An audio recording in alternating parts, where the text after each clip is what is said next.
গোঁদ কাতিরার video দেখে অনেকেই অবাক হয়েছেন আর অনেকগুলো কোয়েশ্চেন শুনেছেন যে এটা কি নিরামিষ নাকি আমিষ। আসলে এটা নিরামিষ, এটা একটা গাছের আঠা, যেমন আমরা ধূপ ধুনা এরকম ইউজ করি না গাছের আঠা শুকিয়ে, সেটাই। এটা একটা শুকনো আঠা যেটাকে জলের মধ্যে ভিজিয়ে রাখলে এটা এরকম ফুলে যায়, অনেক গুণ বেশি বেড়ে যায়।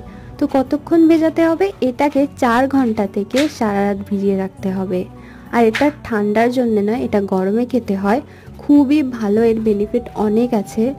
আর হচ্ছে এটাকে যে কোনো ফলের রস কিংবা যে কোনো পানীয়র সঙ্গে মিশিয়েই খাওয়া যায়। আজকে আমি তরমুজের রস বানিয়েছি, তরমুজটা কেটে মিক্সিতে ভালো করে পিষে নিয়েছি বীজটা ফেলে, আর এর মধ্যে একটুখানি নুন আর গোঁদ কাতিরা দিয়ে দিয়েছি। এটা কোনো নতুন জিনিস না, আমরা ভারতীয়রা এই আঠা কিন্তু অনেক যুগ যুগ ধরে ইউজ করে আসছি। তবে পশ্চিম বাংলায় এটার প্রচলন একটু কম, বাকি রাজ্যগুলোতে অনেক বেশি। নিশ্চয়ই ট্রাই করুন।